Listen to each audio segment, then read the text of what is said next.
ফেসিবাদের বিরুদ্ধে বাংলাদেশ যেভাবে একত্রিত হয়েছিল, আমরা কিন্তু তখন ডান বাম, আমরা কিন্তু পাবলিক প্রাইভেট, আমরা কিন্তু মাদ্রাসা স্কুল, এইগুলো কিন্তু আমরা তখন বিভাজন কেউ করি নাই।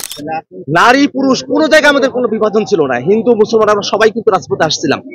সেই দিনটা কিন্তু আমাদেরকে সফলতার একটা জায়গা আমাদেরকে নিয়ে গেছিল সেই দিন। এবং সেই দিনের 1 বছর পূর্তি হলো যেদিন আমরা হাসিনাকে বাংলাদেশ থেকে বিতাড়িত করতে পেরেছিলাম। শুধু তাই নয়, আমাদের উপরে চেপে বসা যে জুলুম স্বৈরাচার, আমাদের উপরে যে আয়না ঘরের নির্যাতন নেমে এসেছিল, যে খুন গুমগুলো চেপে বসেছিল, সেগুলো থেকে আমরা মুক্তি পেয়েছি। বাংলাদেশের গণতন্ত্রকে গলা টিপে হত্যা করা হয়েছিল।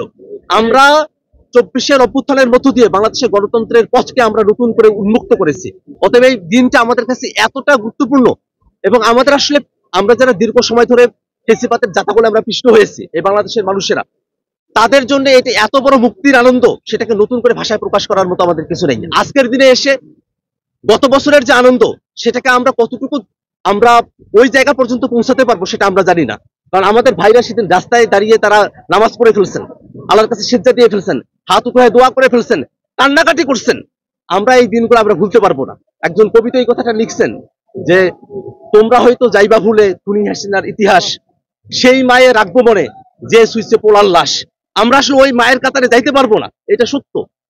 যার এই ছোট বাচ্চাটা মারা গেল, 12, 13, 14, 15 বছরের যে ছেলেটা মারা গেল, যে বন্ধুর হাতে তার আর এক বন্ধুর মাথার মগজ এসে তার হাতের মধ্যে লাগলো, তারা কিন্তু এটা ভুলে যেতে পারবে না। আমাদের সাভারের ওই 6 জন ভাই যাদেরকে পুরায় মারা হইলো, তাদের পরিবার এটা কেমনে ভুলবে ভাই? এটা আমরা ভুলতে পারবো না এটা কোনোদিন। আমাদেরকে গুলি করে মারা হয়েছে, এরোপ্লেন থেকে গুলি করে মারছে আমাদের ভাইদেরকে, এটা আমরা ভুলতে পারবো না। হাসিনা আমাদের উপরে যে নিপীড়ন করে গেছে, এটা আমরা কোনোদিন ভুলতে পারবো না।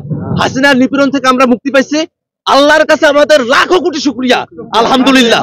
আল্লাহ যেন আমাদের উপরে আর জীবনে কোনোদিন এরকম হাসিনার মতো কোনো ফেসিবাদ আমাদের উপরে চাপায় না দেয়। এই জন্য আমরা আল্লাহর কাছে আমরা সবসময় এটা আমরা দোয়া করে যাবো ইনশাল্লাহ।